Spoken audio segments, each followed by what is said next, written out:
Well, hey everybody, welcome to Mount Tabor Christian Church. We are so excited to be talking about our return to on-site worship here. In this video, we're going to walk through some of the things that we've put in place to make sure that you have a great worship experience on the 14th. We've looked at the guidelines from the CDC, from the Back on Track Indiana plan, and we've consulted with health officials here in our county.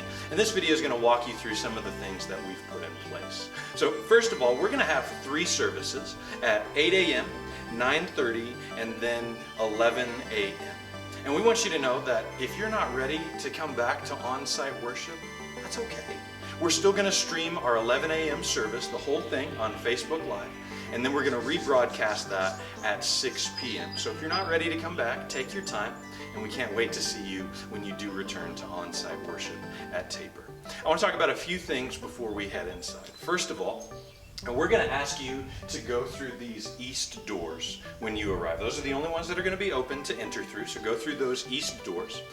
The second thing is this. If you have a fever over 100 degrees or you're coughing and sneezing a lot, would you please just stay home and enjoy the worship experience online? And then the last thing is this. After service is over, we're going to ask everybody to leave the building quickly. If you want to socialize, you can do so out here in the parking lot, but we want to make sure that we have enough time to clean the facility before the next service starts. Hey, I cannot wait to see you guys. We are so excited to worship with you on site again. I want to talk to you a little bit about what to expect as you enter through the front doors of the church and into our lobby area. Here where I'm standing, we're going to have lobby hosts greeting you with a smile and welcome you back to worshiping with us. Our lobby hosts have all been trained and screened the day of when they come in here to serve you.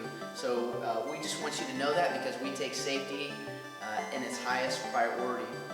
We also want to let you know that face masks will not be required.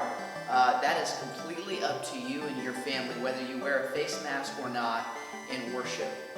We will have face masks available, and if you would like one of our lobby hosts would be glad to grab one for you. You know, our lobby is a space where we gather, where we greet each other, where there's usually a lot of fellowship.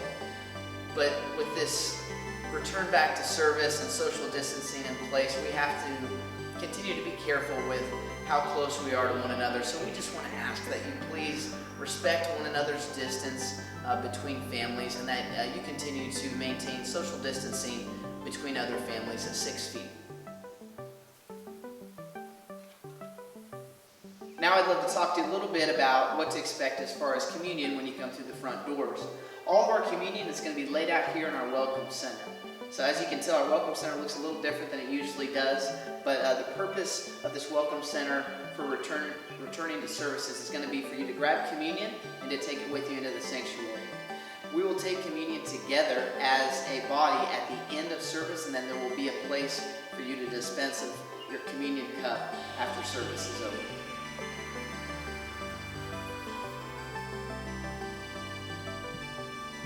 Throughout the building, you're going to see these hand sanitizer dispensers located all over the place. The reason for that is we want to spread the gospel and love. We want to be excited about being together again to worship, but we do not want to spread any germs to someone else. So we would just ask as you come through the front doors, as you come through the doors of the sanctuary or down to the gym, that you would come by one of these dispensers and grab some hand sanitizer to clean off your hands.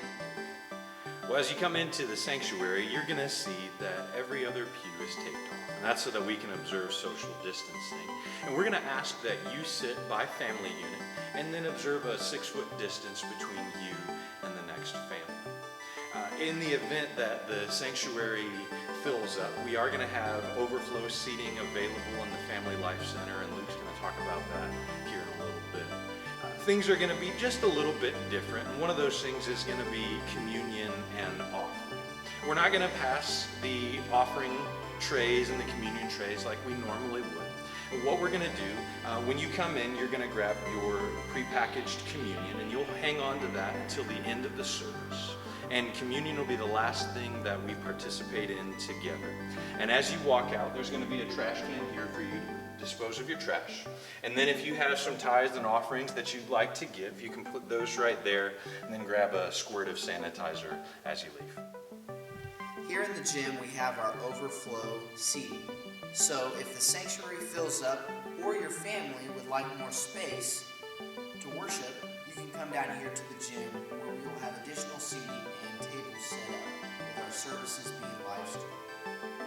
Kids are welcome at all of our services, and we highly encourage that your families worship together. But there will not be any We Worship or Junior Church at this time. Megan Robinson, our We Worship coordinator, will be providing disposable activity packs each week out on these tables. That way your kids can use those during the service. Our nursery will be open to nursing mothers only, and that will be limited to 4 mothers at a time. You know, it's hard to imagine that on June 14th, when we come back, we will have spent 13 weeks meeting online only. I am ready to see you. I am ready to worship our God with you. I am ready to get back to the work of seeing communities changed by Christ. I love you guys, and I cannot wait to see you.